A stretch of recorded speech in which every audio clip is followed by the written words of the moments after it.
ndokachire mabi yangu tokutambira kunhodzo manhoko dzozuva rogumi nopfumba mwedzi uno wakubvumbi. Nozulo nyika yedu yakanga iri kupemberera makore 40 ribodzi wokuzvitonga kuvanhu vatema, apo vazhinji vakadokerera vari kureketa zvinoreva kusununguka munyika mavomo. Izvi vazhinji vakatoratidza kutoti nyaya dzavo dziribe kana kusununguka.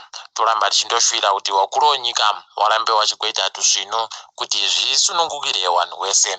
Kureketa kuno mamiriyoni evanhu vakabuda munyika vakaenda kupotera nyika dzokunze, dzimwe nyika dziri kunze kure dzakaita sana Britain kana kunana Canada, nokuda kwokuoma kwezvinhu munyika. Idzi nyika dziri kutoramba dzichipfumurira mberi nokupfumvura kweduno kuribe chisvinhu chiri kuitika. Zvakaoma mabi yangu. Wamunangagwa kwai wakagotenga chikopokopo chomari inoita mamiriyoni okuAmerica 10. Izvi zvinotorwadza mabi yangu kuti kusaika kuri kuita zvinhu nomari munyika kudari, kana kubhadhara wabasa wehurumende paribe, kana wanoda mapasipoti paribe mari yekubhadharwa. Asi izvezvi vanowana yekutenga chikopokopo chinodhura kudari. Kwai chikopokopo wada kugochiseenzesa kana wakuita zvokusvaka sarudzo dzavo dzokusvaka mavhoti musarudzo dziri kuteera dzogore ra2023. Pakanyangarisa mabi yangu. Wamunangagwa pawaita mureketo wavo wozuva rokuzvitonga kuzere kwenyika panhepfenyuro yeZBC, kwai wagosiya vazhinji vari kusaya pokuringa nokunyara. Manyadzo acho aita apo aigoita mapwapwa okureketa kuti vamwe wese vari kuda kuita zvokuratidzira vari kuda budiriro yenyika, asi izvo zviri pabumbiro romutemo. Unosaya kuti kohoko naye wachiita kudari. Kureketa kuno wakazobvumawo hawo chinhu chibodzi chokuti watadza kusunungura upfumi hwenyika kuti hurambe huchiita zviri nani. Wari kuringira kuti gwendo huno upfumi hwenyika hauchasimukira, asi kwete sezvawanga wakaringira. Ndochokwadi chokutanda chatagona kuboya kwavari ichi. Apa wachamisa wagopawo mureketo wavo wozuva rokuzvitonga kuzere wachiti vari kushushikana nokuda kwokudzvinyiwa kwavanhu kuri kuitika.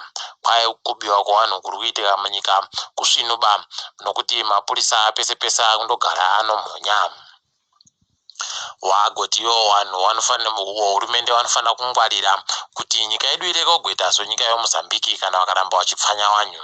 Kwai vanhu vekuMozambique vari kuita zvokuhisa hurumendewa inyaya yekuti wakanyanya kupfanyiwa nguva refu. Toramba tichiimba kuti zvinoreka kugodari mabi yangu. Hurumende yagoti iyo ichareka kugobhadhara vana murairidzi vasiri kuenda kubasa mazuva ese. Heno kana chiri chokwadi uye kuti vanenge vanyepiwa nani paribe agoziva kuti zviri kuitika.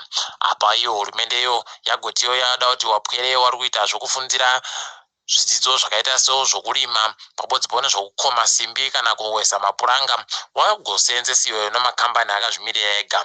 Pakanyangarisa apa mabi yangu. Tinoimba kuti izvi vanotadza kuzviita izvi.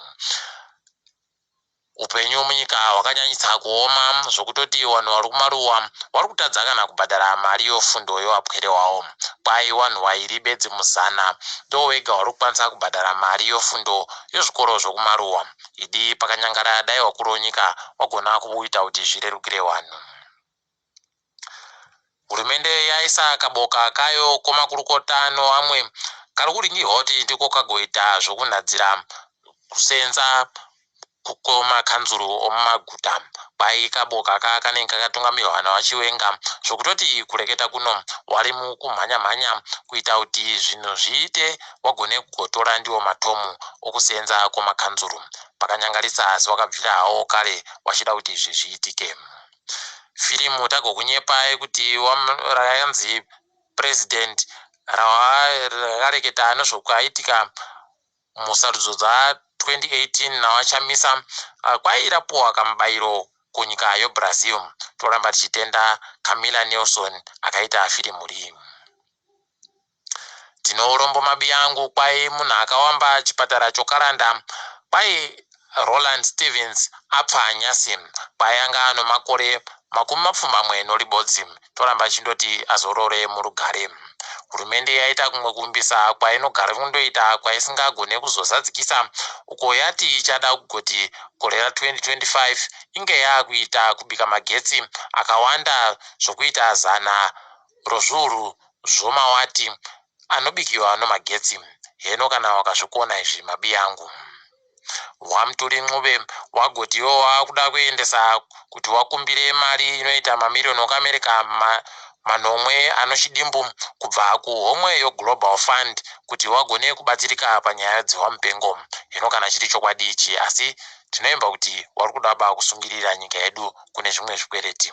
Titatamuke kuenda pasi rese kuCape Town kwaita nhau yomoto waparadza zvakanyanyisa wakatanda nozuro. Moto uyu waenda pachikoro chofundo yepamusoro choCape Town ko ukaparadza zvakanyanyisa kuwanda zvekutorwadza. Muchiitiko chiri kujairika muAfrica, wachakwira wagodzinga gurukota rawo rozvokusenza mabasa wachiti akaba mari inoita 100 omari yokuAmerika omari yodzihwa mupengo adzingiwa pabodzi newamwe wangu wari bazi rache hurumendero. Toramba tichizvitenda izvi tichimba kuti zvichaitawo kuti wamwe watiri mugemu. Pai kuChad mutungamiriri weyo ada kuti aingidzirepo kare kuse nguva yokutonga kwache kubva pamakore 30 aapo kare. Idi pakanyangarisa unosaya kuti kohoko naye wasinganete wakuruwa. Titatamukire pamutambo, Jose Mourinho kwai adzingiwa basa ano Tottenham Hotspur. Adzingiwa basa ndiye anga ari murairidzi weikweyo. Toramba tichindoti anozviwanza uyu. Nyasi kwadoka iri batai murefu batai mupfupi kunyika dzokuEurope uko, nokuti zvikwata zvobhora zvaita kubvuta rekeni. Zvikwata zvobhora zvati zvakuwamba boka rawo rinonzi European Super League, iro rabva rapuwa mari noJP Morgan. Idi pakanyangaritsa, asi ana FIFA vari kuda kuedza kuti warambidze kuti chiitike chiitiko chii. Wazhinji kuno Africa nokumwe wazvifarira izvi. Tiri papo mabi angu, togumira pano kwaNyasi. Ndini wenyu mhandiwe wonhau.